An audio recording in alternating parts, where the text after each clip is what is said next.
My time on Amtrak's Pacific Surfliner gave way to a transfer at LA Union Station onto the LAX Flyaway bus, a coach bus service that makes the trip between the rail terminal and the world's busiest point of origin airport.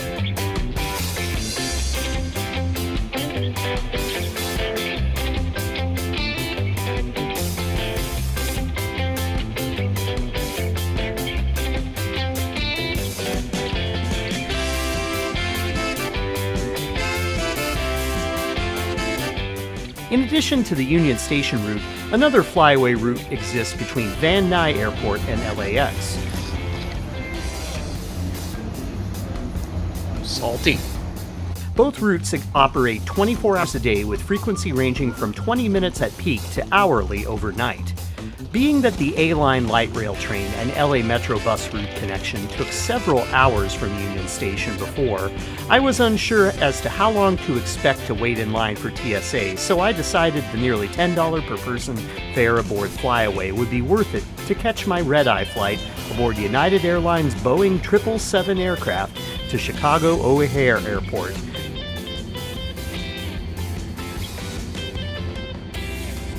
So we've arrived at LA Union Station. Now we're going to catch the Flyaway bus to LAX. Because we're time sensitive tonight, time critical, I'd like to not be. That's why we're spending almost $10 to do what $1.75 did for us yesterday. It'll be fun. Figured out what was causing my digestive issues.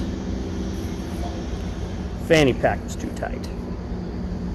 I'm a novice when it comes to fanny packs. Guys, it took me years, but I finally saw somebody carrying their luggage. He even had some on his shoulders. I thought I'd never see that again.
Red-eye flight, jumbo jet.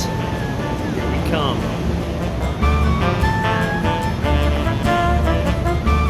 Given the work I had undertaken that day in Santa Maria and the 7:30 p.m. arrival time of the Surfliner train, this red-eye flight was, to me, the best option to get me back to the Midwest.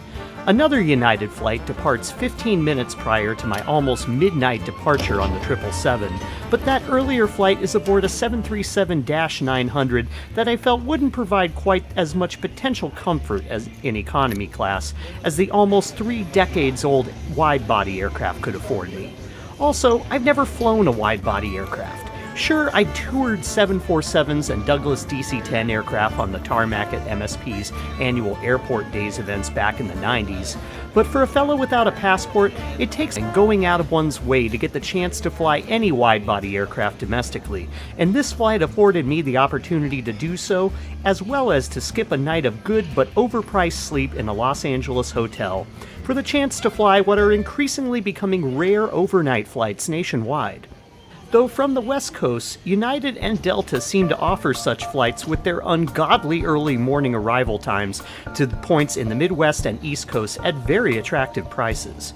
My flight today with the connection in Chicago was only $131 with seat selection, far less than flying out the next day and paying for a hotel.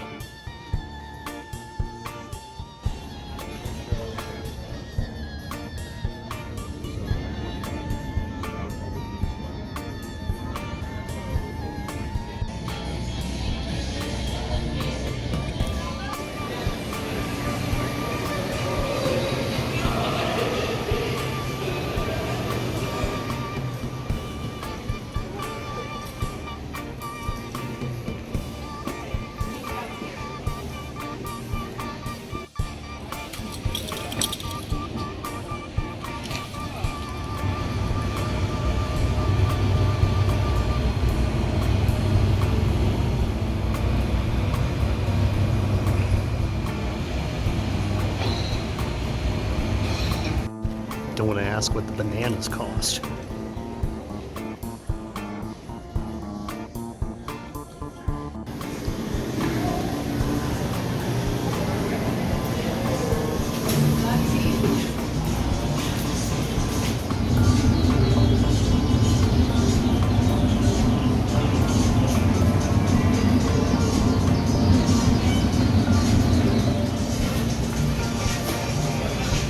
Glad I ate dinner at, what was it, 1 p.m.? If you want to see a cat go through TSA on someone's shoulders, LAX is the place to do that. I don't know if I'm just really tired and imagine that, but it was a pretty big tabby. I really didn't intend on TSA taking about 6 minutes in Los Angeles. But it is Monday, and it is after 8 p.m., so maybe I was just miscalculated.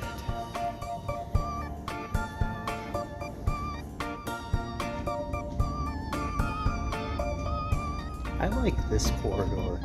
It doesn't get copyright matched. Just peaceful white noise and planes on that side. That side is the traffic mess. We didn't go to the big round thing in the middle. I can see it. It's not lit up though, so I don't think it would be open and slate anyway. Or ever. Comment below if you've been in it lately, like what's going on in the big round thing in the middle of LAX. Put the name of it down here.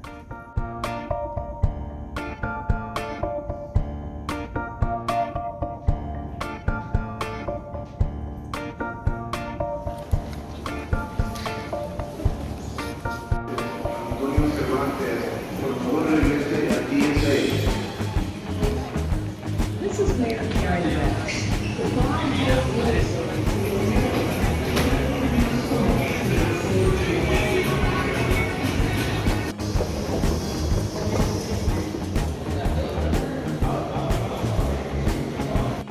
Really, after takeoff, there's going to be nothing to show on video, so this walk around LAX is probably going to be the mainstay of the first part.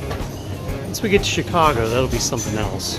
The second flight, I didn't choose a seat because it's a 1-hour flight from Chicago to Minneapolis.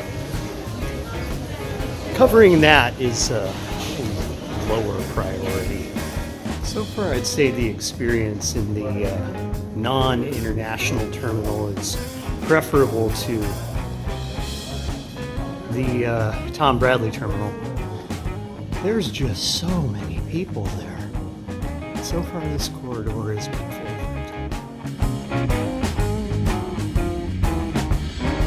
favorite. So when I first got to the gate, the aircraft that was parked there was November 777 Uniform Alpha, which was the first 777 delivered to United Airlines. Then it got tugged away, so I'm really in suspense to see if it comes back or we're getting a different aircraft. I don't know what the turnaround on wide bodies is. It's probably not going to happen, but it's kind of exciting to think it might.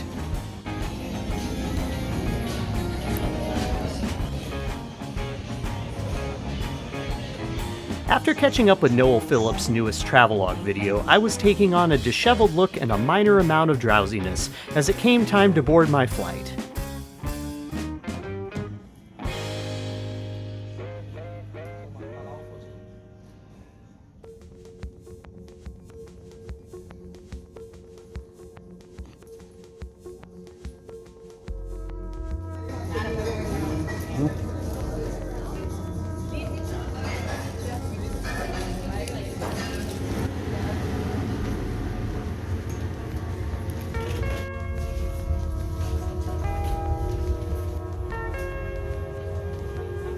Boarding on the 777 is conducted from the second port side door, and the cabin tonight was thankfully not very full, likely due in no small part to the slightly earlier flight that we would soon see departing out the two windows afforded me in this set of 3 seats, none of which nearby were occupied during the flight.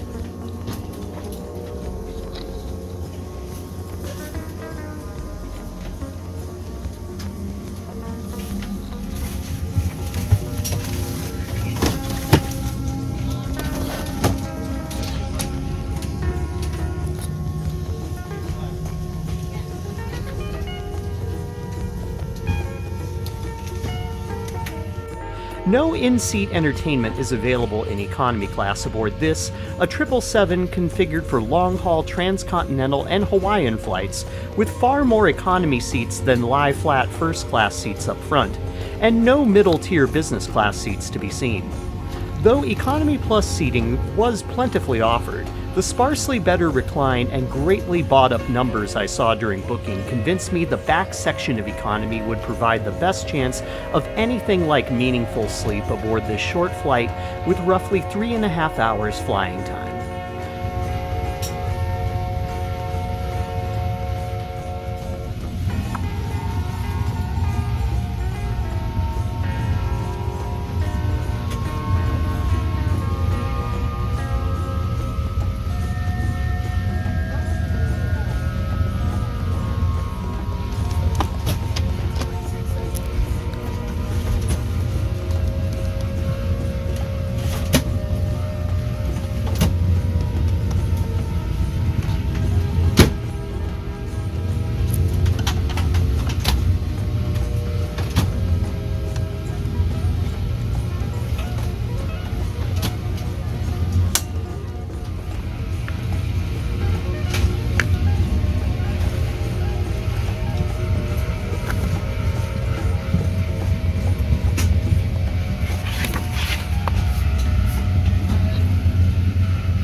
early arrival into Chicago. Flight time today is 3 hours and 50 minutes. Expecting a comfortable ride at 39,000 feet. With that said, whenever seatbelt signs are off, we're free to move around the cabin. We like to recommend you have the seatbelts always securely fastened while you're in your seat, just in case you encounter the unexpected turbulence. Enjoy your time on board. Disabling or destroying laboratory smoke detectors. U.S. law also requires passengers to comply with lighted signs and crew member instructions. We'll be taking off soon. The bag under the Cars seat, located near and then we have to Show lock your the table, table there. food and beverages, carry-on items, headrest, and footrest. Make sure your seat back is upright and your seatbelt is securely fastened. Please place your personal item under the seat in front of you. If you lose your phone or other device under your seat, ask the flight attendant to help find it. Please do not move the seat as this can damage the device and its battery.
Throughout the night, I wouldn't be able to do anything better than set myself in a restful trance, only losing awareness of the white noise-filled cabin for minutes at a time before my feet began to cramp up in a way that no amount of piled-up blankets could improve. And there was also the section of turbulence we ran through at 39,000 feet over Kansas that I was glad to be in a wide-body aircraft experiencing, knowing that the 737 would have likely rocked and rolled quite a bit more. This would really be a better flight for someone who works third shift, but the overwhelmingly low number of fellow passengers on today's flight was probably the saving grace that allowed me something like a neutral mood upon arrival into my adopted hometown of Chicago.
Thank you.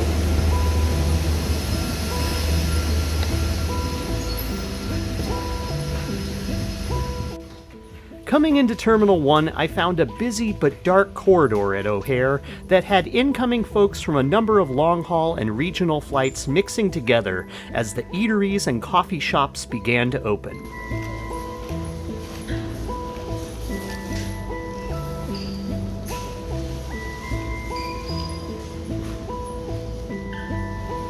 Next is 737-800.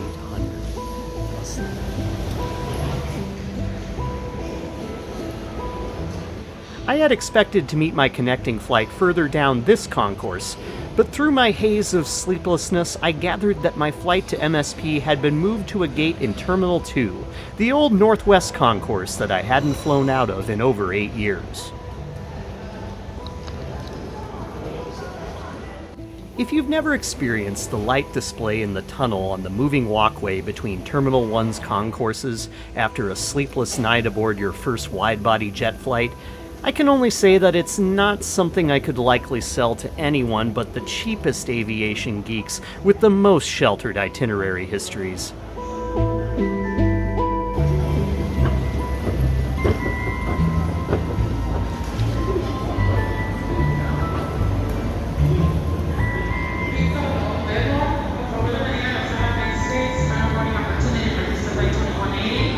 Whereas we had initially been scheduled to depart out of Terminal 1 Concourse C, we've been switched to Terminal 2 Concourse E, which is fun.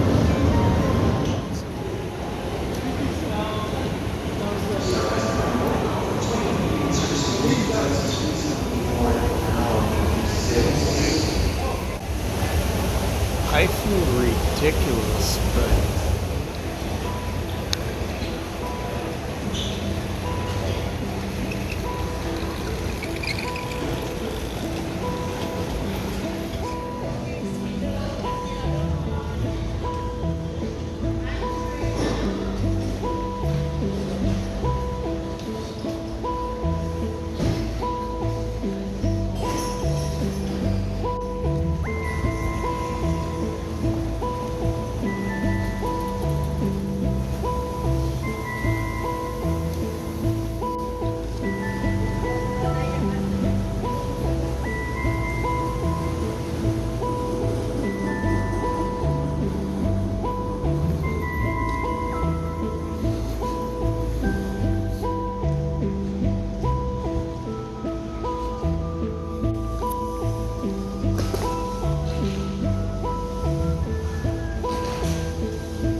Under the low drop ceiling of Terminal 2, which is slated to be rebuilt in the coming decade, I shambled to the gate where my sold-out flight home aboard the narrow-body 737 was being staged.